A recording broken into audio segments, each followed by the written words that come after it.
The city burns quietly at night. It is never the roaring kind of fire they show on the news, not in the South District. Here, flames whisper. They crawl under doors and through the cracks of brick walls like something alive, hungry but patient. When I arrived, the building was already half gone. The acrid bite of smoke hung thick in the air, but beneath it, faint, too faint for anyone else to notice, there was something else. Scent. Not the ordinary kind, not sweat or soot or fear. It was cleaner, softer, edged with something floral, like wild sage crushed between fingers. Omega. And not just any Omega. It was his. That thought hit me before I could stop it, and for a moment I forgot how to breathe. I knew this scent. I caught it weeks ago at the scene of a theft gone bad. He'd been there, a blur in the crowd, eyes like dusk and a heartbeat I could hear without sound. The squad lights painted everything blue and red, the kind of color that makes every sin look fresh. I ducked under the caution tape, scanning the ruins. The blaze had gutted the top floor, but the ground level was still intact, a maze of ash and broken glass. The fire crew said no one had been found inside. But I knew better. Because the scent was strongest here, where the smoke turned thin. Someone had been here. And recently. Someone who ran from the law, who had a file so thick it should have been closed long ago. An Omega with too many aliases and one consistent mark. The same faint trace of sage and rain. Eli. I said the name under my breath like a confession, and for a second I thought I heard movement. A board creaked somewhere in the dark. My pulse jumped. My hand found my gun by instinct, though I didn't raise it. I didn't need to, because no part of me wanted to point a weapon at him. The fire hissed, something collapsed in the distance, and I stepped deeper into the ruin. Eli, I called quietly, the sound barely carrying. You don't have to run. Silence, then a breath, close, behind me. I turned, nothing, just shadows shifting against the flame glow outside. But the scent stayed, fresh and sharp now. Not memory, presence. I smiled despite myself. Still hiding, I murmured. Guess you haven't learned. I wasn't sure if I wanted to catch him this time. They say the South District never sleeps. I think it just dreams restlessly, the kind of dreams that wake you sweating, heart racing, unsure what's real anymore. 2 nights after the fire, I found him again. Or maybe he let me find him. It was raining, not the cleansing kind, but cold and dirty, like the city was trying to wash off its own guilt. I followed a lead from a street informant. A slender figure fitting Eli's description had been seen slipping into an old warehouse near the docks. By the time I got there, the street was empty, just puddles and flickering lights. And then, there he was, leaning against the rusted gate, hood drawn low, a duffel bag slung over one shoulder. Eli, I said, voice steadier than I felt. He froze, then turned slightly. The light caught the side of his face, pale, tired, too thin. Detective, he answered softly. His tone carried something halfway between challenge and relief. You've been busy. Depends who's asking. I'm off duty, I lied. He smiled faintly. Then you shouldn't be here. I could say the same. We stood there for a moment, 2 ghosts pretending the night belonged to us. The rain made his scent stronger, faintly metallic now, like ozone before a storm. I didn't move closer, though every instinct I had screamed to. What were you doing at the fire? I asked. His gaze flicked away. Wrong place, wrong time. That's what your file says about every case tied to you. He looked back at me then, direct, fearless. And yet here I am, free. Not for long. He didn't flinch. You're not going to arrest me. Why's that? Because you think I didn't start that fire. He was right. I wanted to deny it, to play the part of the officer who followed protocol. But the truth sat heavy between us. I don't think you did, I admitted. But I think you know who did. He exhaled, the sound almost lost under the rain. Then you're already in deeper than you should be.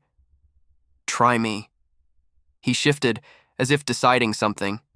Then he stepped closer. Not much, just enough that the air between us changed. His eyes met mine, steady, unreadable.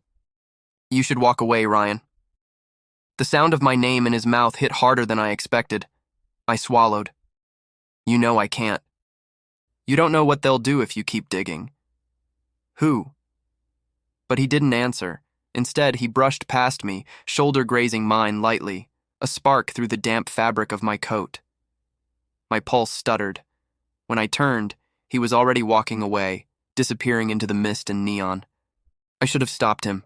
I didn't. I just stood there, breathing in the rain and the ghost of his scent, knowing I was already too far gone to turn back. By morning, the rain had turned the city into a mirror.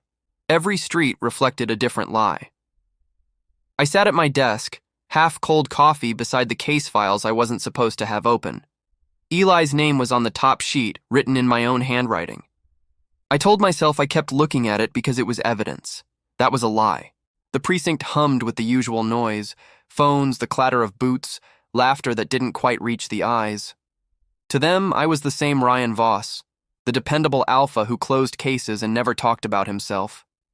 They didn't see the ache under the uniform, the part of me that kept hearing an Omega's voice in the rain. I tried to focus. The fire had started in a building leased to a shell company.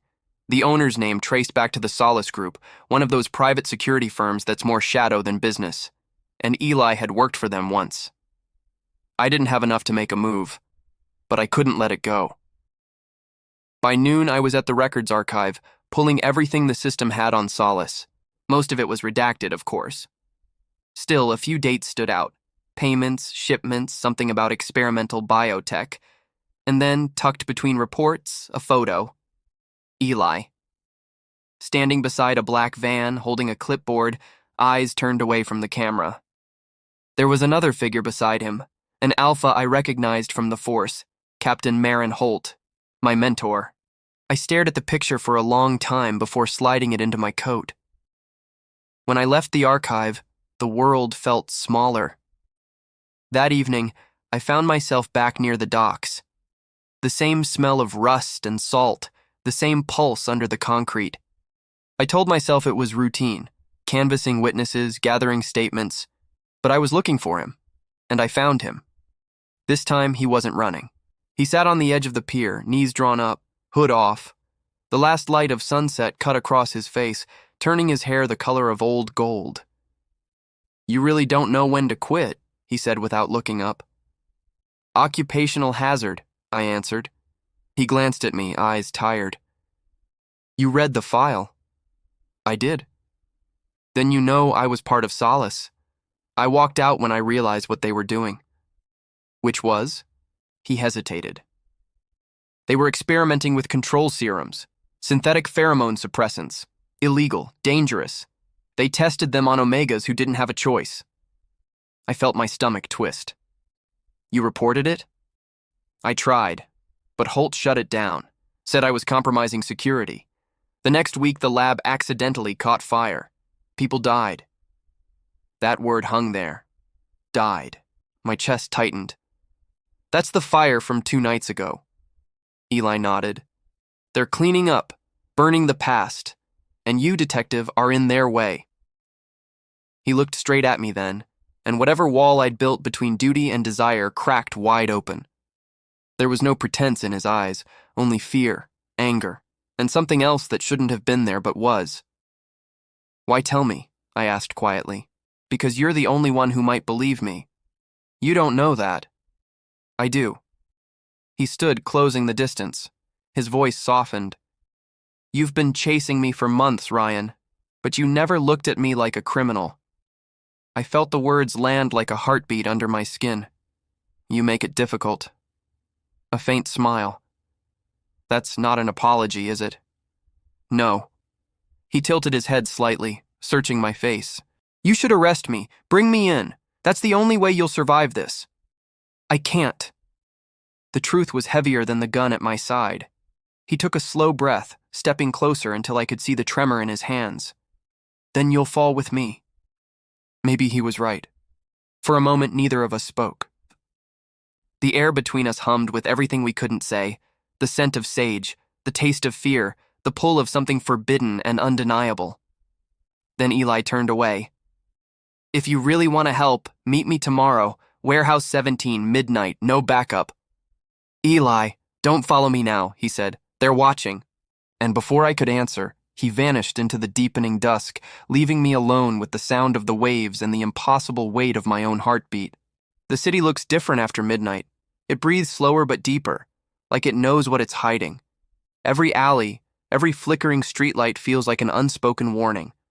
I parked 3 blocks from Warehouse 17. No radio, no backup, just me and the echo of Eli's voice in my head. Inside, the place was quiet. Rows of empty crates. Dust hanging in the air. The kind of quiet that tells you you're not alone. Eli, I called softly. No answer. I moved deeper, hand near my holster, eyes tracing the shadows. And then, a whisper of movement above. A figure dropped down from the catwalk. He landed light, graceful. Hood pulled low. You shouldn't have come, Eli said. You invited me. That was before I realized how close they are. Who? He stepped forward, pulling back the hood. His face looked sharper in the low light. Exhaustion cut into the corners of his eyes. Solace isn't just a company anymore. It's a network. They're in the police. They're in everything. I didn't want to believe it, but the look in his eyes told me not to argue. They're moving the serums out of the city tonight, he said. If we stop them, we stop all of it. We? He gave a small, humorless smile. You're here, aren't you? I wanted to say no. I wanted to tell him I was just gathering information. But the truth was simpler. I couldn't walk away anymore. What do you need from me? I asked. Access. You can get into their transport routes, their manifests. I can't. You're asking me to betray my badge. I'm asking you to do what's right. For a moment, we just stared at each other. Somewhere in the distance, thunder rolled. Eli, I said finally, if we do this, they'll come after us both. He nodded. Then we make it count. Before I could answer, a sound split the silence. The sharp click of a safety being released. Detective Voss, a familiar voice said. Step away from the suspect. I turned slowly. Captain Holt stood in the doorway, gun trained on Eli. Sir, I said carefully, you don't understand. Oh, I understand perfectly, Holt interrupted. You've been compromised. You think you can protect him? He's a criminal. He's a liability. Eli didn't move. His eyes stayed on me, calm but ready. Holt, I said. Solace is behind this. You were part of it. The fire, the serums. Holt's expression didn't change, but his grip on the gun tightened. You talk too much, Voss. Everything after that happened fast. Eli lunged sideways, a flash of motion. Holt fired. The bullet sparked off a metal beam. I drew my weapon, but I couldn't fire. Couldn't shoot the man who'd once called me his protege. Rian! Eli shouted. I hesitated for half a heartbeat, just long enough for Holt to vanish behind a stack of crates. The warehouse plunged into darkness as the power cut. Eli grabbed my wrist. Come on! We ran, through the maze of shadows, out a side door into the rain. Behind us, a single gunshot cracked the night. We didn't stop until we reached the underpass. My lungs burned. Eli leaned against the wall, soaked and shaking. You okay? I asked. He nodded, breathless. He won't stop. No, I said. He won't. For a long moment we stood there, the storm washing the world clean around us. He looked at me, really looked, and something unspoken passed between us. Why are you still helping me? He asked quietly. Because you were right. I never looked at you like a criminal. He laughed once, low and rough. You're going to regret that. Probably. The laughter faded. He stepped closer until I could feel the warmth of him through the cold. You should go home, he said. I don't have one anymore. The words came out before I could stop them. He didn't answer, just reached up, as if he was about to touch my face, and then stopped himself. The moment hung there, fragile and electric. Then he dropped his hand. We need proof, he said. Something that ties Holt directly to Solace. Tomorrow night I can get us into their lab. After that, it's all or nothing. I nodded slowly. All or nothing, then. He met my gaze, steady. Then you should know something, Detective. If it comes down to me or you, I won't let them take you. And in that instant, I realized I'd already made the same promise. By the next night, the city had gone too still. You can always feel when something's about to end. The air tightens, sound stretches thin. Every instinct in me said to turn around, but Eli was already walking ahead, his shadow moving with purpose. The Solace Lab sat on the edge of the industrial zone, a squat concrete building that pretended to be abandoned. No guards visible, no lights except the faint pulse of a red sensor above the door. He pressed a code into a panel and looked back at me. Once we're inside, there's no going back. Was there ever? He didn't answer, just pushed the door open. Inside smelled of disinfectant and old metal, the kind of place where nothing human belonged. We moved in silence down the corridor. Each step echoed too loudly. At the end of the hall was a glass-walled room. Computers still ran, humming softly. On the far wall, storage units marked with hazard symbols. Eli went straight to the terminals, fingers moving fast. "I can copy the files," he whispered. "We just need—" A voice interrupted him. "Need what exactly?" "Holt." He stepped out from the shadows behind us, gun already raised, eyes cold. "You never could stay out of things, could you, Voss?" I froze. "How did you... You really think I didn't put a tracer on your car?" His tone turned almost amused. "You were a good detective once. Shame about your taste in company." He looked at Eli like he was something beneath his boot. Eli straightened slowly. "You destroyed evidence. You killed those people." Holt didn't deny it. "Collateral damage. Progress requires sacrifice." "Human experimentation isn't progress," Eli said sharply. "You turned Omegas into test subjects." Holt's gaze shifted to me. "And you, Rian, you could have been more than this. You could have stood beside me. But you chose sentiment." I met his eyes. "I chose conscience." He sighed like he was disappointed but unsurprised. "Then you'll die with it." The gun moved. Time fractured. Eli shouted my name and lunged, a flash of motion, as the shot went off. The bullet hit glass, shattering the containment wall. A hiss filled the air as chemical smoke poured out, sharp and metallic. I fired once. Holt dropped his weapon and stumbled back, bleeding but alive. "Rian!" Eli coughed, grabbing my sleeve. "We have to go. Now!" We ran. The alarm blared, red lights pulsing through the haze. I could barely see him through the smoke, but I followed the sound of his breathing, the faint trace of sage cutting through the chemical sting. Outside, the night air hit like ice. We collapsed behind a loading truck, both gasping. He was pale, trembling. "You're hurt," I said.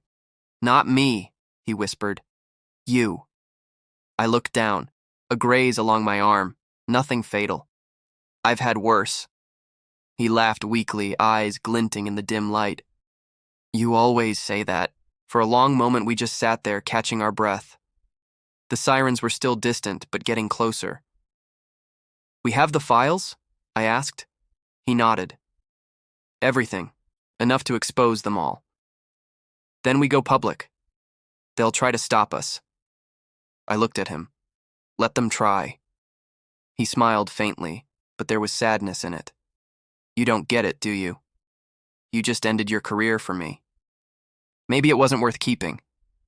His eyes searched mine, something breaking quietly behind them. "You shouldn't have to choose." Too late. He reached out then, fingers brushing the side of my face, hesitant, trembling. The world around us blurred, just a heartbeat suspended between what we were and what we couldn't be. "Rian," he said softly. I didn't move. I couldn't. Every word I wanted to say was trapped behind the pounding of my heart. The sound of sirens snapped the moment apart. He pulled back first, eyes clear now. "We have to split up. If they catch us together, it's over." "I'm not leaving you." "You have to. I'll draw them off. Get the data to someone you trust." I shook my head. "Eli..." He stepped forward, closer than before, voice low. "Please." Let me do this. There was no time left to argue. The sirens were almost on us. He pressed the data chip into my hand. This is everything. Don't waste it. And then, before I could stop him, he turned and ran into the darkness. I watched until he disappeared, the rain swallowing his shape. Then I tucked the chip inside my jacket and walked toward the oncoming lights, ready for whatever came next. The hearing lasted only 15 minutes. 15 minutes to end 10 years of service, 15 minutes to erase a name from the department roster. They called it a disciplinary dismissal. I called it what it was, the cost of truth. The evidence I gave them, Eli's data, made the news before sunrise. Solace collapsed in days. Warrants, resignations, faces I'd known behind desks now flashing on wanted posters. Holt disappeared before they could take him in. No one's seen him since. I should have felt victory. Instead, I felt the weight of something quieter. Eli was gone. He vanished the night of the raid. No messages, no trace, just air and memory. The official line said, unknown whereabouts. I told myself that was enough. But sometimes, in the still hours before dawn, I could swear I caught the faint scent of sage and rain through the open window. Weeks passed. I started walking home instead of driving. The streets felt different, lighter, though the city itself had not changed. One night, near the river, I saw him. He stood at the edge of the walkway, hood down, looking out at the water. When he turned, the streetlight caught the hint of a smile I not seen since that first night in the alley. "Detective," he said, "Eli, you look different." "Unemployed," I said. That earned me a soft laugh. "You saved them, Rian. You did what I could not." "Not alone." He shook his head slightly. "You did enough." The wind carried the scent of rain again, clean and familiar. "Where will you go?" I asked. He looked at the water for a long time before answering. "Somewhere new, somewhere they don't know my name." "And if they find you, then I'll run again." He smiled faintly. "It's what I'm good at." I wanted to tell him not to stay. But words like that never work in our kind of world. Instead, I just said, "Be careful." He stepped closer, not quite touching distance, but close enough that I could feel the heat of him through the night air. "You too," he whispered. Then he turned to go. "Eli," I called after him. He paused. "Freedom suits you." He looked back once, eyes bright under the streetlight. "It suits you more, detective." And then he walked away, disappearing into the city's glow until he was just another shadow in the rain. I stood there a long time, listening to the hum of the street, the soft rhythm of water against stone. For the first time in years, I felt something like peace. And when the wind shifted again, carrying that faint scent of sage, I smiled, because I knew he was still out there, alive, free.